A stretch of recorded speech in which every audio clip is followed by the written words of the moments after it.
Imagine a place where temperatures can drop to -40, even -50 degrees Celsius in winter.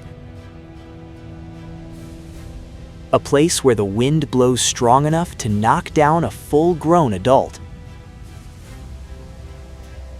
A place where you can freeze to death in just a few minutes if you are not dressed warmly enough. A place where 80% of the land is covered by permanent ice, thousands of meters thick. Where the ground remains frozen almost all year long. And only a thin top layer briefly thaws during the short summer. A place with no roads connecting cities. If you want to travel from one village to another, you must go by boat, take a plane, or wait for winter to travel by dog sled across the ice. A place where the sun disappears completely for months at a time. From late October to early February, some regions are plunged into darkness almost 24/7. No sunrise, no sunset, only night. This is Greenland, the largest island on Earth, yet also one of the least populated places in the world. With fewer than 60,000 people living on a landmass 50 times larger than Denmark, the country Greenland belongs to. So the question is, why? Why would people choose to live in a place like this?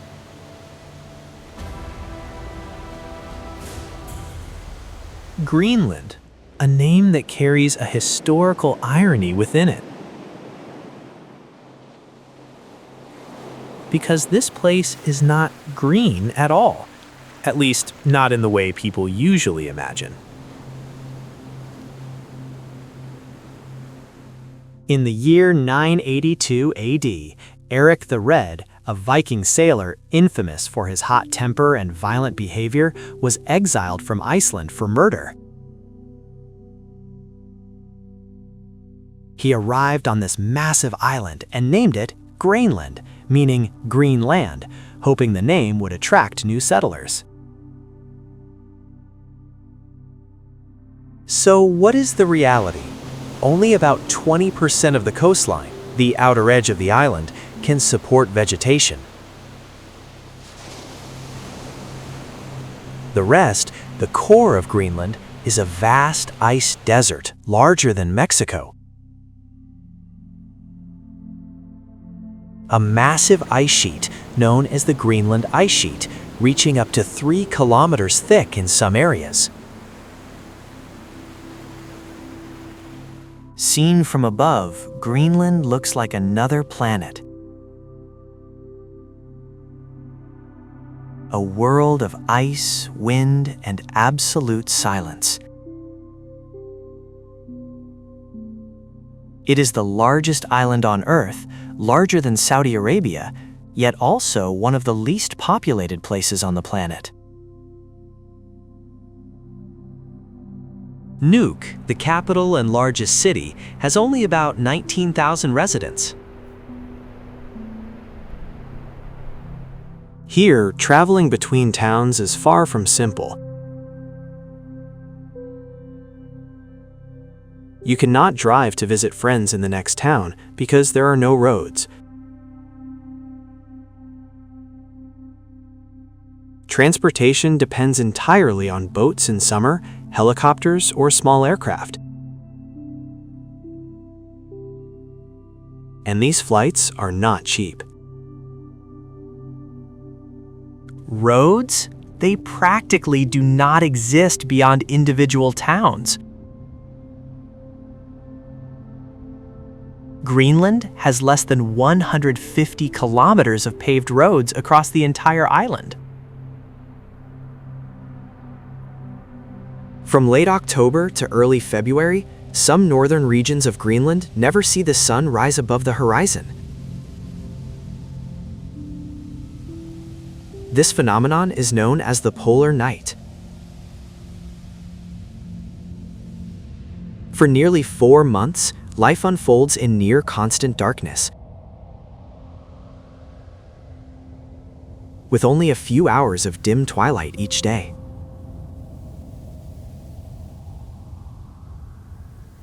Imagine waking up in darkness, going to work in darkness, coming home in darkness. Day after day, month after month. But in summer, everything reverses. From late May to early August, the sun never sets. This is the midnight sun. The sky remains bright 24 hours a day.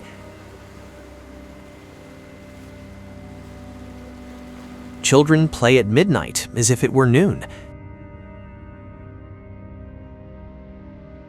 Biological rhythms are completely disrupted. Average winter temperatures in northern Greenland range from -20 to -40 degrees Celsius. But with wind chill, the perceived temperature can drop to -60 or even -70. At these temperatures, exposed skin can be damaged in just minutes. And then there are blizzards.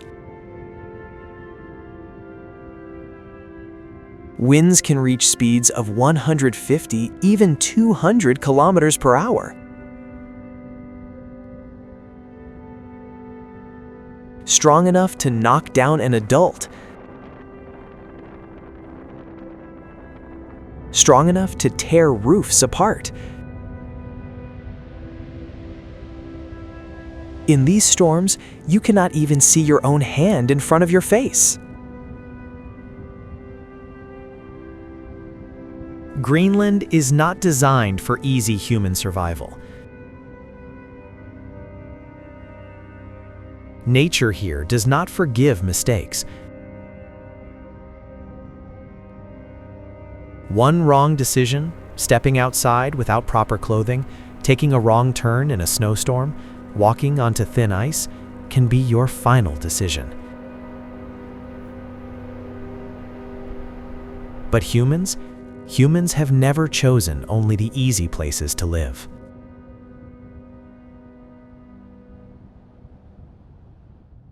So what is the answer? Why do people stay?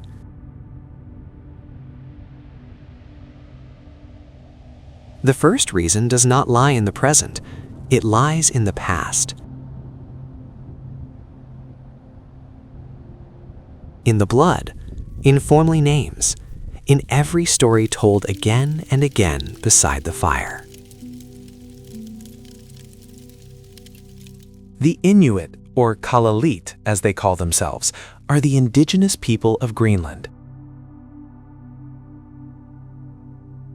They have lived here for more than 4,500 years. More than 4,500 years of adaptation, survival, and growth in conditions that most of humanity considers uninhabitable. Hundreds of generations have been born and have died on this frozen land.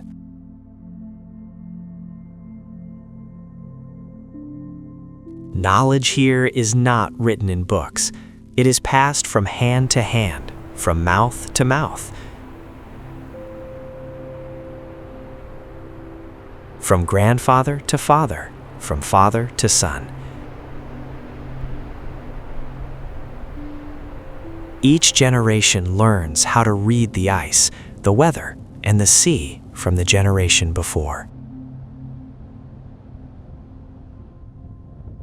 How to know if the ice is thick enough to walk on. How to read the color of the clouds to know when a storm is coming. when to hunt seals, and when to stay away. How to use every part of the animal: meat for food, skin for clothing, bones for tools, fat for lamps. Nothing is wasted. This kayak, it is built using techniques passed down since the 15th century. Light, silent, and perfect for hunting without frightening animals. This is not just a boat, it is heritage. Stories of Sedna, the sea goddess.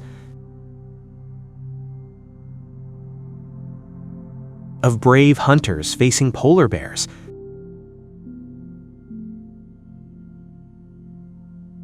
Of brutal winters their ancestors survived. These are not just legends, they are living history, moral maps, guides for life.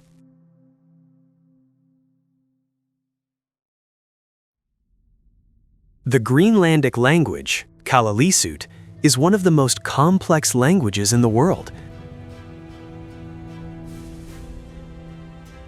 A single word can contain the meaning of an entire sentence. But it also carries a unique way of seeing the world. Leaving Greenland means leaving this language behind, and when a language dies, part of the soul dies with it. My father was born in this house, my grandfather too, and my great-grandfather as well. They hunted in these waters. They are buried on those hills. My blood runs in this land. I cannot be the last one. I am not allowed to be. For many Greenlanders, this land is not just a place to live, it is where their ancestors rest. Every rock, every wave, every gust of wind carries the voices of those who came before. Leaving means abandoning them, and no one wants their ancestors to be alone.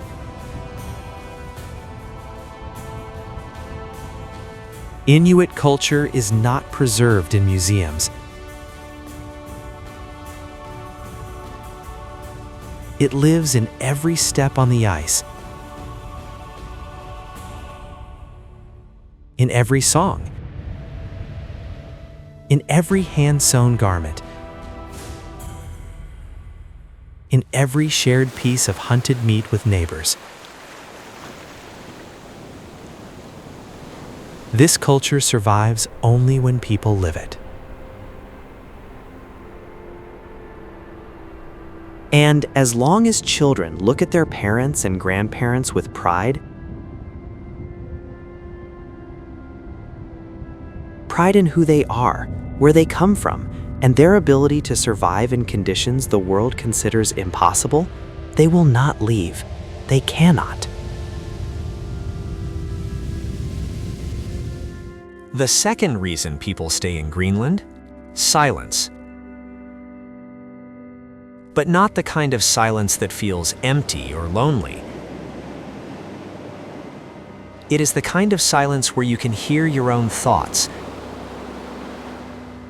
The kind of silence the modern world has lost.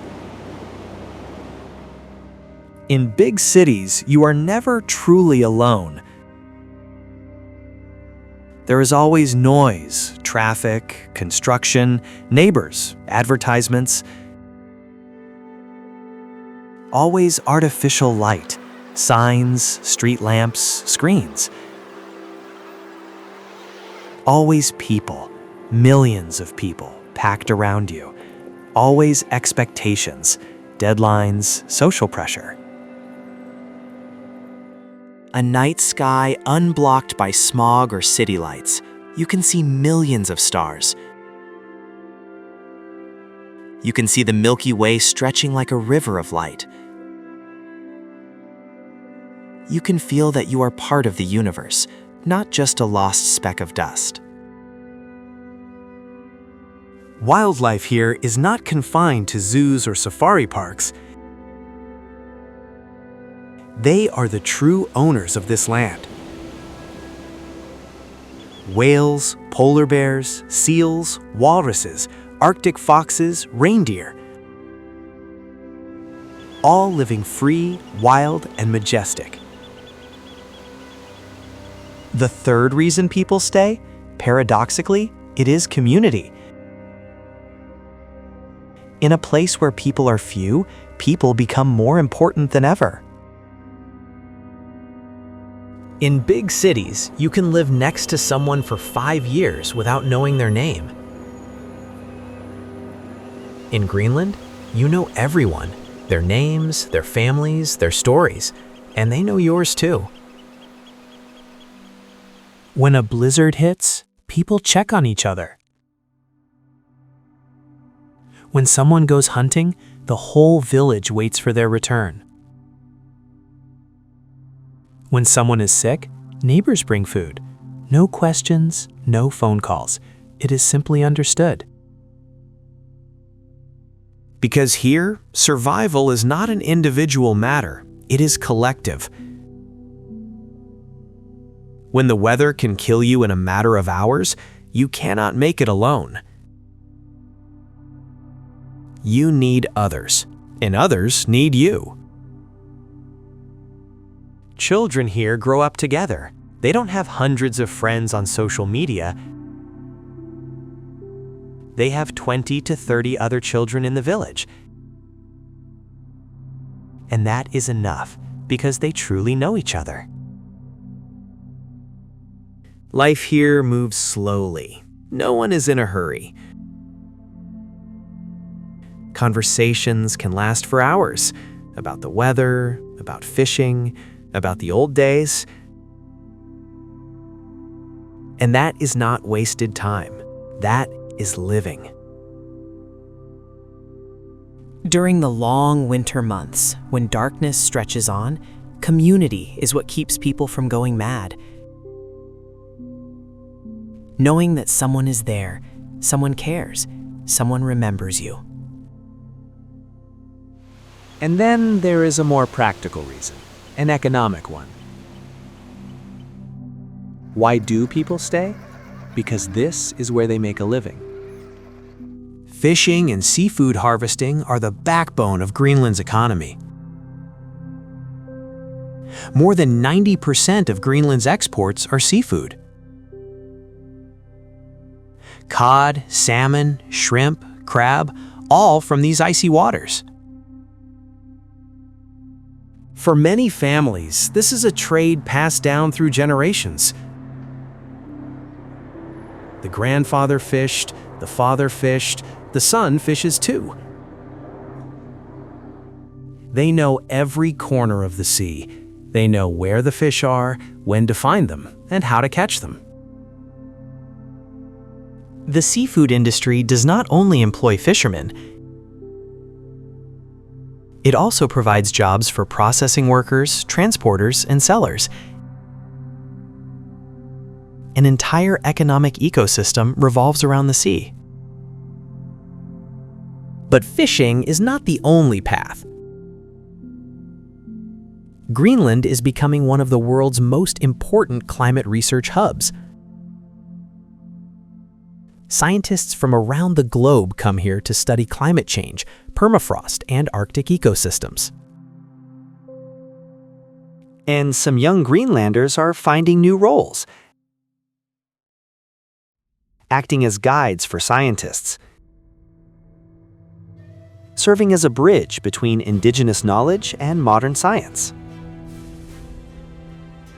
Ecotourism is also growing. Not mass tourism, but small, responsible journeys led by locals. Sharing culture, sharing nature, sharing stories. Greenland still depends on subsidies from Denmark, around 500 million USD per year. But in return, people receive free education, free healthcare, and a strong social welfare system. Life here is not wealthy in material terms, but it is enough to survive. Enough to support a family. Enough to educate children. Enough to keep going. But we have to talk about the dark side. Because Greenland is beautiful. But this beauty comes at a cost.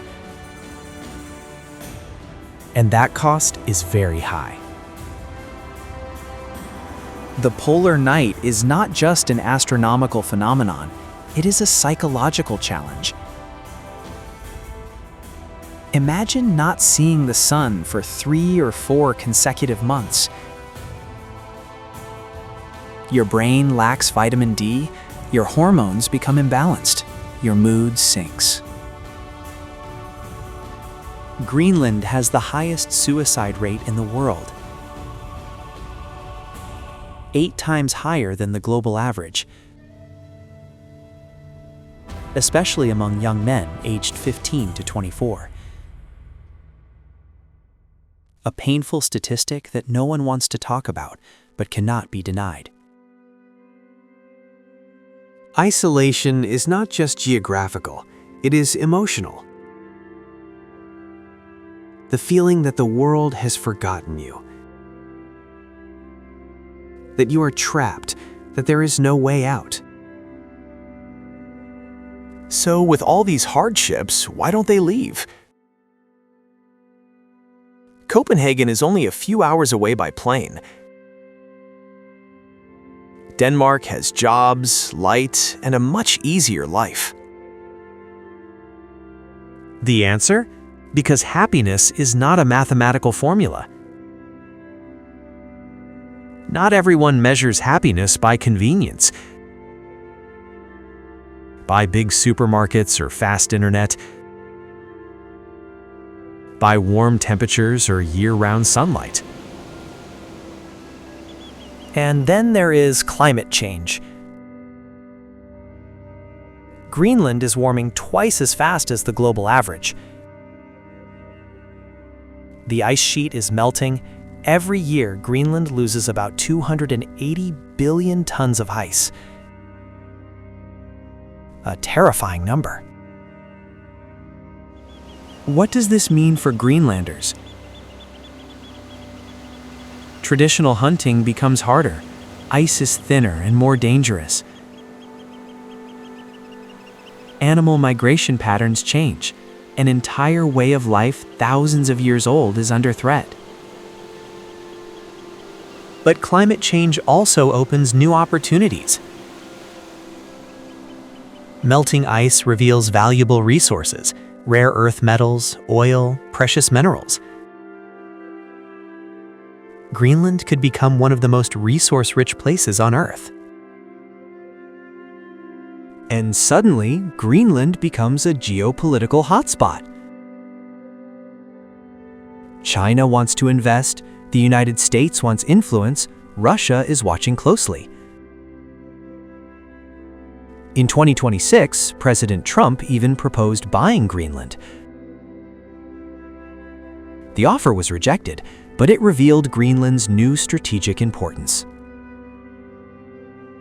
Greenland is currently an autonomous territory of Denmark. But the independence movement is growing stronger. Many Greenlanders want self-determination, to control their resources, to write their own future. So, why do people live in Greenland? After 30 minutes, you may realize that there is not one single answer. There are thousands of different answers. Some stay for their ancestors, for blood, for identity. Some stay for freedom, for silence, for nature. Some stay for community, for family, for each other. And some stay because they do not know how to live anywhere else. There are places not built to be easy, not designed for economic success, not shaped to attract the masses, but strong enough to make people stay. What does Greenland's future look like? No one knows. Perhaps the ice will melt away. Perhaps the younger generation will leave. Perhaps Inuit culture will fade under the waves of globalization. Or perhaps it will not. Because if there is one thing that 4,500 years of history have proven, it is this: never underestimate the power of human beings when they love a place, when they belong to a land, when they are part of a story greater than themselves.